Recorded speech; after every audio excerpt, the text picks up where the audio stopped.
Yeah. Our speaker today is Amina Helmi. So our speaker today is Amina Helmi, who is coming to visit us from University of Groningen. And Amina has been a central figure in galactic dynamics ever since her thesis, which she completed in 2000 in Leiden. And for her thesis, she discovered evidence that there are disrupted dwarf galaxy satellites in the stellar halo of the Milky Way. And this result was really, like, maybe today is like, oh well, whatever. But the result then was really 20 years ahead of its time, so it's really remarkable. And after that, she was a postdoc for 3 brief years, where she did some of the first modeling of the Milky Way dark matter halo to infer its shape, and joined Groningen in 2003 as faculty and has been there ever since.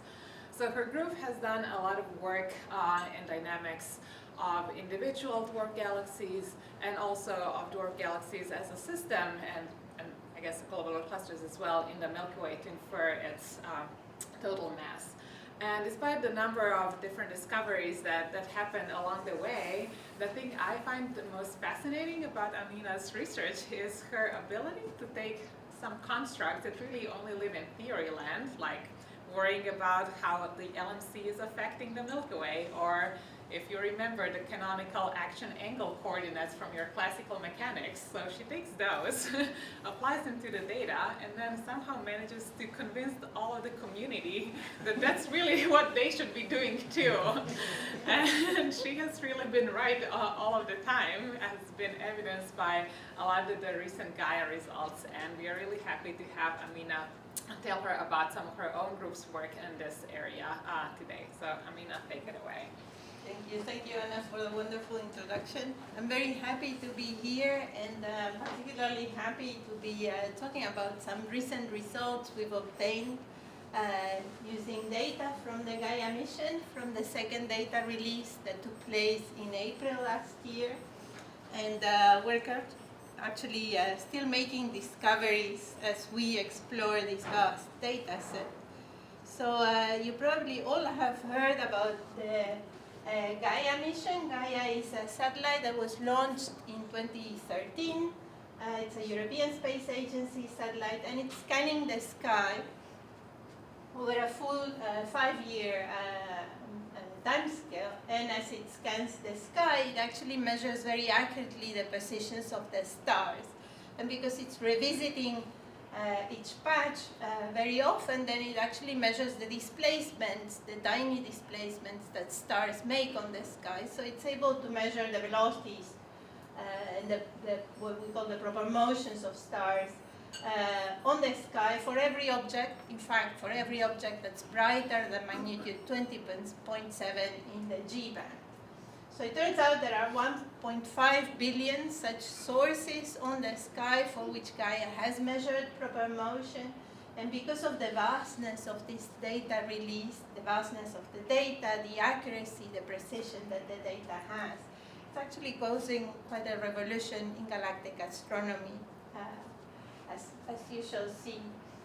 So like I said, so what we have now is a map on the sky. Where are the stars on the sky? We can measure the parallaxes for these sources, and by combining this with the proper motions, then we have a 5-dimensional view of the galaxy. But then also Gaia has spectroscopy on board, and so it has measured radial velocities for a subset of the stars. This is 7 million stars that have full phase space information, and are the main data set I'm going to be talking about. So these are the brightest stars, and of course then it does photometry in a broadband, that is the G band, and 2 very low resolution spectrographs in the B and in the red, the BP and RP. And by combining these, we can then learn about the astrophysical properties of the stars and information about the properties like temperature, log G, and so on. They are preliminary at the moment. The temperatures are there in data release 2 for a subset, but this will come with data release 3 in about 2 years, where we'll have, for the 1.7 billion sources on the sky, we will have astrophysical parameters, and that's pretty exciting. So not only Gaia has produced this beautiful map of the Milky Way where we actually can see all the stars on the sky, we can see the LMC and the SMC in extraordinary detail. But I think to me the most exciting thing is that actually Gaia is measuring how stars move, how all the objects are actually moving. So nothing is still for Gaia, nothing stays still. So you can see stars that are moving together or seem to be moving in the same directions through space. And because you have the motions of the objects, actually that allows you to infer the forces that drive those motions. And so one of the objectives of Gaia is actually to map the mass distribution in the Milky Way from the motions of all of these stars. Those are not the real motions, right? This is really true. But this has been integrated in time for about 500 5 years. Does it move so much in angle that you No. This has been integrated forwards for 500. 500 years. So I think 500,000. 1,000. Okay, then I can believe Yes. it. Okay. But you have to have the initial conditions to do this. Thank you. Yeah. Wasn't such a Yes. with your eyes and your No, so in fact, if if you look at this movie, actually, let me see if I can run it again. So here you see the sun moving, actually. So this is real motion. So most of the stars are still over the time scale that Gaia is observing, but the tiny displacements are definitely measured. Okay, so with all of this data, there's a lot of different science that you can do. And that's one of the things that I like the most about the Gaia mission is the broadness and the different questions that we can answer on different scales, on the scale of the solar system, where we can measure the motions of the planets, the asteroids. We can look at stars near the sun, and we can see different moving groups of stars that were born together. We can probe star formation. Because we have the parallaxes of stars, we will eventually have a three-dimensional extinction map. So we will be able to associate different star-forming regions where the stars are being born. We can probe the Milky Way, the disk, and some regions of the bulge. We can move into the halo, into nearby galaxies. You saw the maps of the satellites of the Milky Way.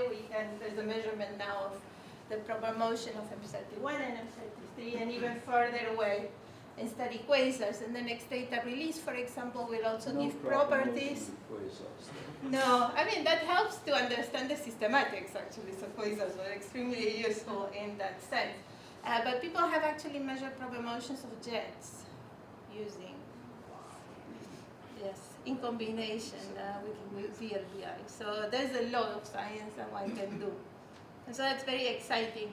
But really one of the main reasons that Gaia was built was trying to answer these questions of how did the galaxy come to be like this, right? So we have the galaxy with its characteristic components. We have the thin disk, where we see star formation going on. We have the thick disk, which is a slightly older component, slightly hotter kinematically, so most of the stars in the thin disk are moving on circular orbits very regularly. Those on the thick disk, they have slightly hotter kinematics, and then we have the inner regions where we have the bar and the bulge, and we have the stellar halo, where the stars are actually moving more or less randomly on very elongated orbits.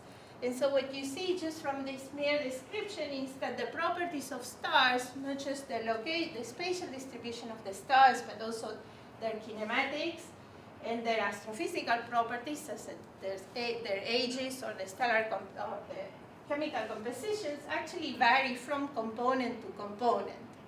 And so that idea and the fact that, for example, some of the stars that we find in the halo are actually as old as the universe itself, that allows us to say that effectively the stars in the halo have witnessed how the galaxy was put together. And so the hope is that by understanding the kinematics and the dynamics and the astrophysical properties of all of these stars, then we'll be able to decipher the sequence of events that led the formation of our galaxy. So that's the basic idea, and that is what's How do you define the behind. components? What did you say? How do you define Yes, the components? you'll see in a minute that what we thought we had clear about what was the stellar halo actually becomes ill-defined, kind of ill-defined. We're finding new things about the different components. So we used to think in terms of distribution functions. That's what I would say. That would be perhaps the most appropriate way from the dynamics point of view. I think now it's a bit arbitrary how we do this. Well, this is a very classical description of the Milky Way. And as we open the Gaia data box, we find that our ideas on the stellar halo, for example, have to change. You'll see that in a minute. But the basic idea of trying to use stars to reconstruct histories, what we know as galactic archaeology, and so one of the main questions that I was interested in addressing is, in the context of the hierarchical paradigm in which galaxies grow by mass via mergers, the question is, has the Milky Way experienced mergers, and how do we tell? And one of the best ways to tell is actually to look at the stellar halo. So this is a snapshot of a cosmological simulation of the formation of a disk galaxy. So we start from more small galaxies with some stars in them, and these galaxies come together because of the action of gravity. They merge, they produce larger systems, and as they merge, objects get disrupted and leave behind tidal tails, you can see here. And so the stars in these objects, they produce a stellar halo.